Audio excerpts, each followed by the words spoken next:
And staying on with the Trump administration, Ghana is set to receive another batch of West African deportees from the U.S. In the coming days, the U.S. will deport 40 more migrants to the African nation. Ghana's foreign minister made the announcement on Wednesday, and this will be the second batch of West African migrants being deported to Ghana. The first batch of 14 deportees arrived in the country last week, and 11 of these deportees have reportedly sued Ghana's government for illegally detaining them in military camps. Now, earlier, Ghana's government claimed that most of the 14 migrants had been sent back to their countries of origin, but lawyers in the US have slammed the Trump administration for putting the legal rights and the lives of these deportees at risk. Lawyers said that 5 of the migrants who belonged to Nigeria and Gambia had legal protections against deportation to their home countries due to the risk of torture, persecution, or inhumane treatment. Lawyers have accused the Trump administration of trying to evade U.S. immigration laws by sending these migrants to Ghana, from where they will be ultimately returned to their home countries. Now, earlier this week, a U.S. judge also criticized the Trump administration for the haphazard deportations, but said that she lacked jurisdiction to take up a related lawsuit. Ghana's deportation deal with the U.S. has been marred by controversy since the beginning. Now, Ghana said that it was accepting fellow West Africans purely on humanitarian grounds, and the country did not take a single dollar from the U.S. for this. We were approached by the U.S. to accept third-party nationals who were being removed from the U.S. And we agreed with them that West African nationals, were acceptable because all our fellow West Africans don't need a visa to come to our country.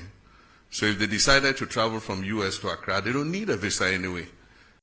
Mahama's government also said that by accepting West African migrants, it is not endorsing Trump's immigration policies. His government claimed that all they wanted to do was to protect these migrants from further torture.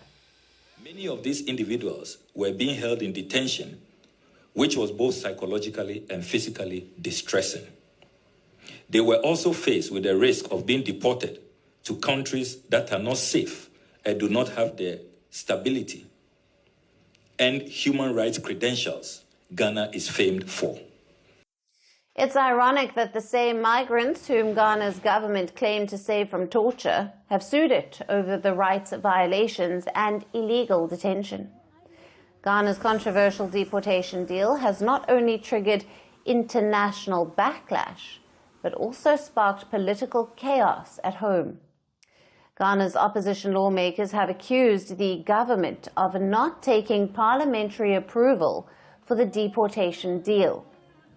But the government has denied these allegations, saying that the deal was governed by an MOU that was signed with the US and did not need any parliamentary approval. And why is Ghana risking it all? Because the stakes are too high.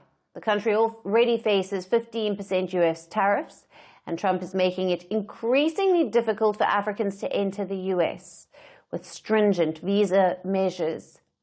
Now, the deportation deals are seen as a way for African nations who are trying to appease the US president. But in Ghana's case, the strategy seems to be backfiring. Firstpost now available in 9 languages on YouTube.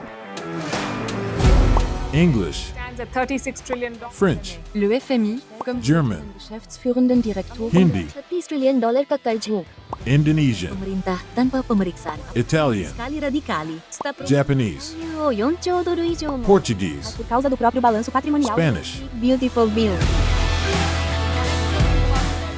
Go to Settings, click on Audio Track and select a language of your choice. Be the first to know what's happening around you in your first language. Firstpost.